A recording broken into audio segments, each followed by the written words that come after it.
The skill set that I personally try to really teach them is the vocabulary of working in the studio and working with the artist, and also working with the record company people. The record company person could be themselves at this point. The other thing I try to teach them is how to listen. How to listen to monitors in the studio. How to listen to what the musician in the studio is saying through the glass. So much of it is what's unsaid, and what really is the meaning behind someone saying something. We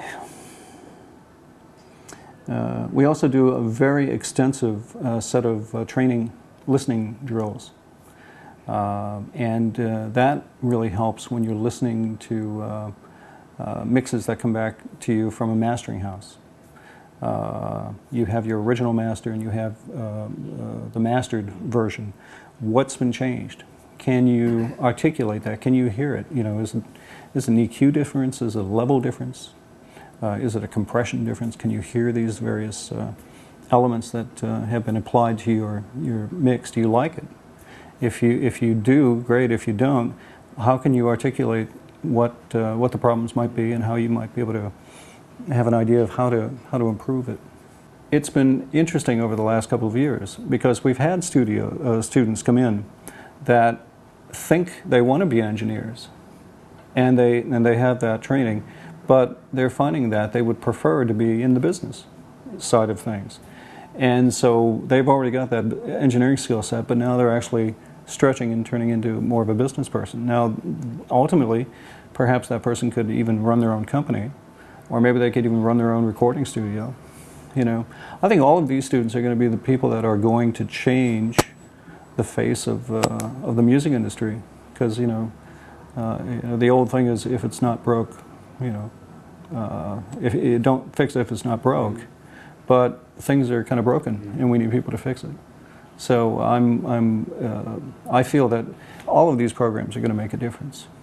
I like working with the freshmen, because what it does is it allows me to sort of get them on the right foot, get them moving in the right direction, but also it helps me get to know them. So as they come in as juniors and sophomores and seniors, I've spent a fair amount of time with these people, and I've now seen them.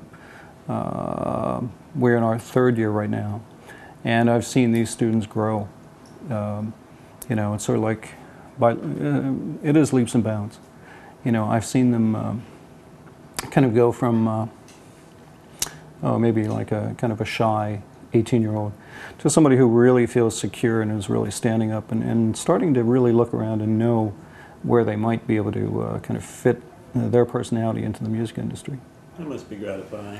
It really is. I mean, it's. I've sat in on some classes. I mean, I'm off to one shortly, but watching them perhaps make a pitch, sell a band that they're working with, and really being able to actually articulate what it is about the band that they like.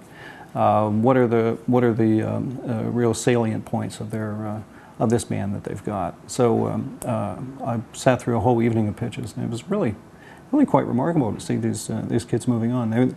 They all take in